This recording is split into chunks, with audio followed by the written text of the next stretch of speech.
writing the speech. There. I wanted to get into the mindset of the typical high school senior. So when I got home last night at 3:30, I set my alarm for 5:30, and I got up this morning and wrote this.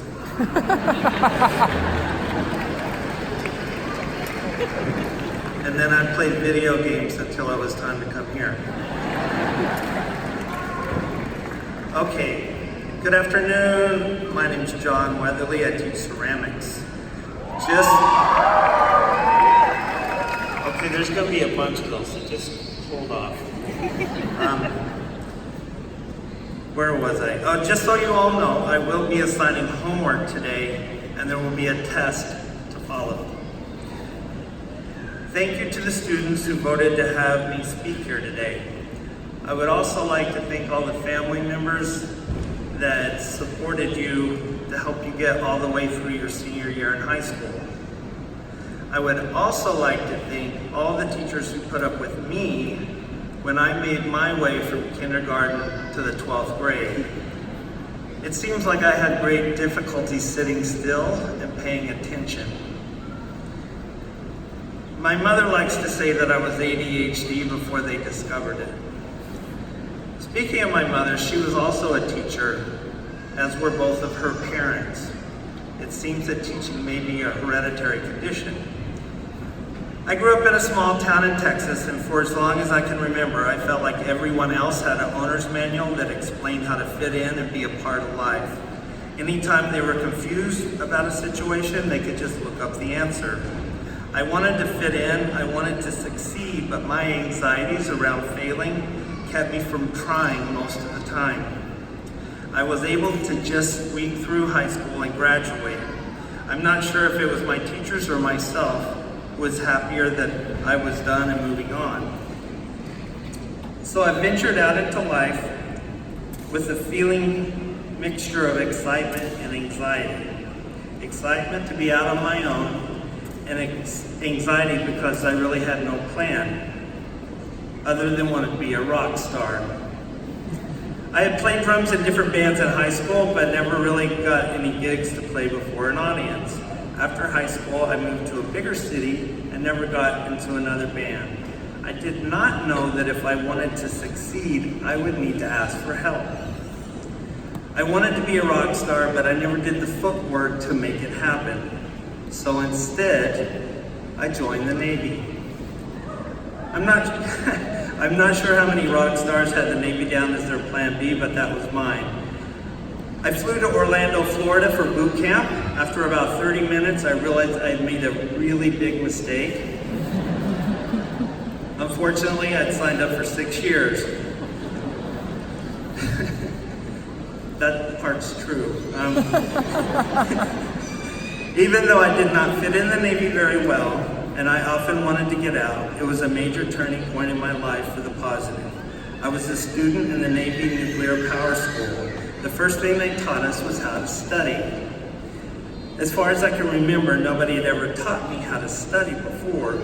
Well, someone may have tried at some point, but I was busy not sitting still.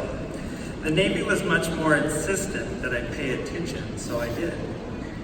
I began to realize that I really could learn. At the end of the classroom phase of the school, we had a 64-page final exam. This covered everything we'd learned for the past 6 months. And it was printed on pink paper, which was supposed to calm us down. If you've never taken a 64-page pink test, it's something you really ought to try. If we failed this test, we were out of the program. It didn't matter what our GPA was.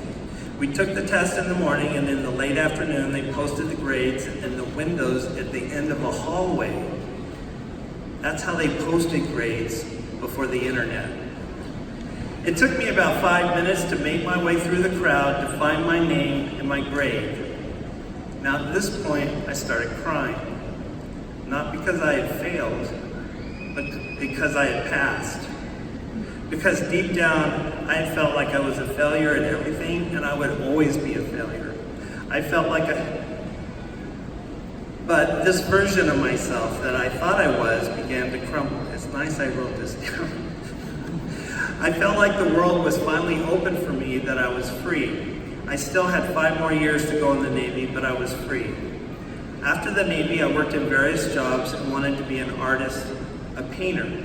So I came up with a plan, and I just knew my plan was going to work.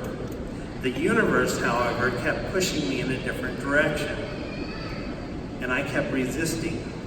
After 6 months, I stopped resisting and asked for help. Once I asked for help and listened, that listening part is really important.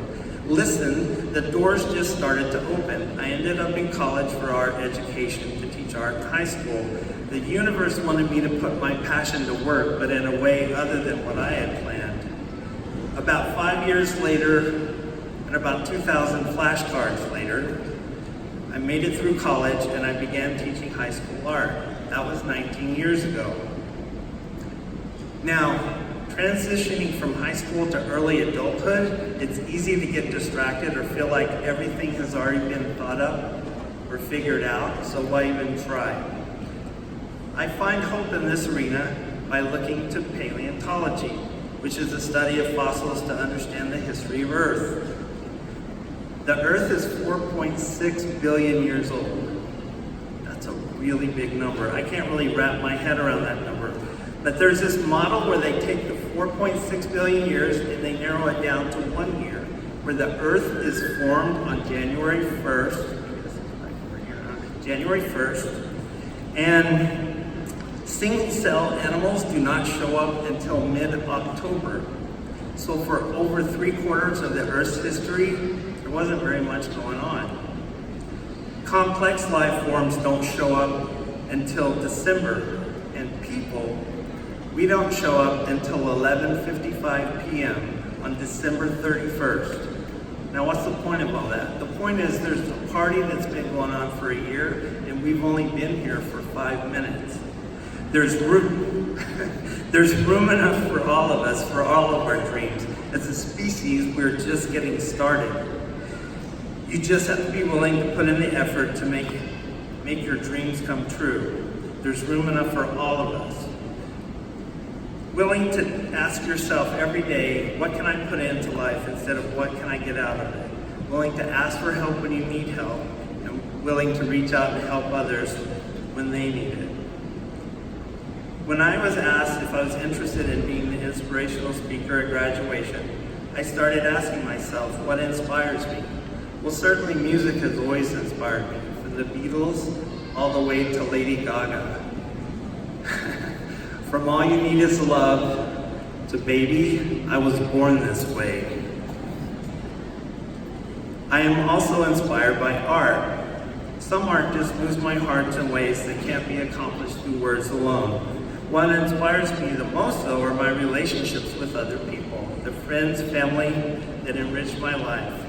At school, my best friend Carl, or Mr. Bolton, has always been there whenever I needed to talk to somebody to help get through the day. He was the first person that approached me when I started working at Patrick Henry, and he's just been an awesome friend the whole way through. My BFF, Aaron, inspires me as we share our ups and downs of life, the challenges of making art, and the effort it takes to become better men. If you don't have a BFF, I highly recommend you get one. They make life a lot better. Becoming a father and having children in my life changed my view of the world. It really opened my heart. Watching our children grow up, Nina, Celeste, and Jory, and seeing how they got through their experiences taught me to see through someone else's eyes. As a result, I'm no longer focused just on myself and what I want. I'm taking other people into consideration. The relationship that has inspired me the most, though, is the one with my wife, Elise. She inspires me to stay true to my path, to believe in my art, and to really listen to what she is saying, instead of thinking what I want to say back. I'm still working on that last one. Have faith in me, Bunny. And then there's all of you.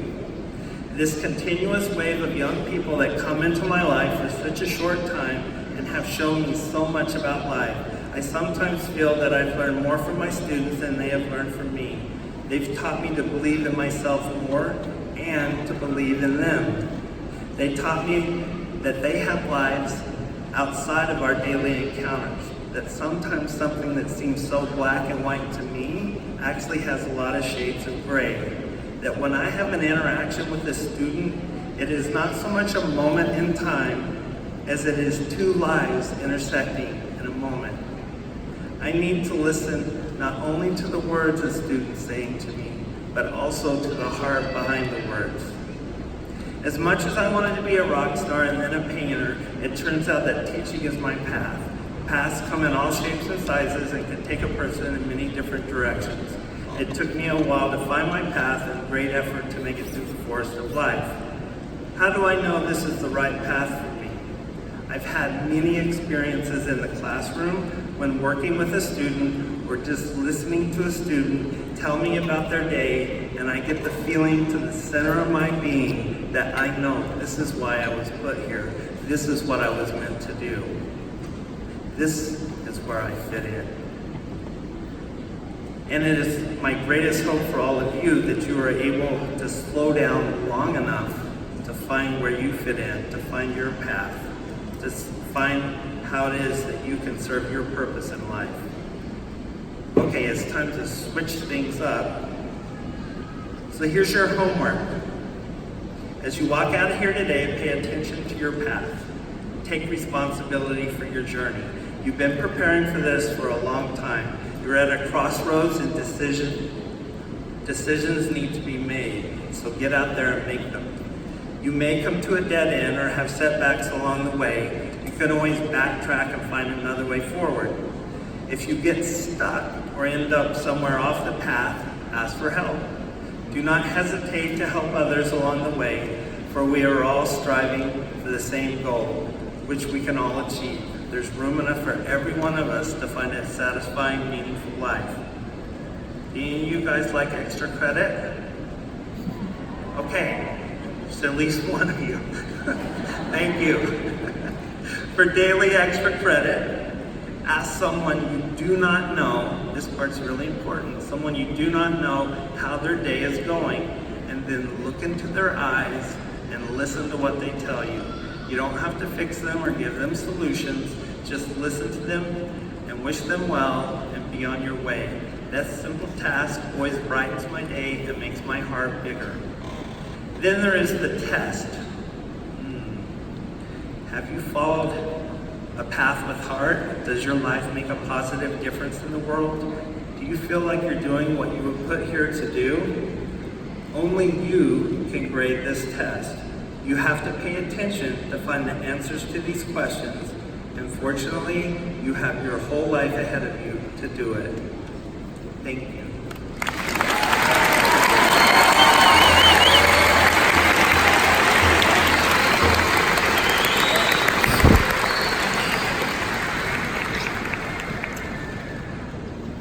Thanks again for voting for me. That was super fun. And now I'd like to introduce Senior Class Vice President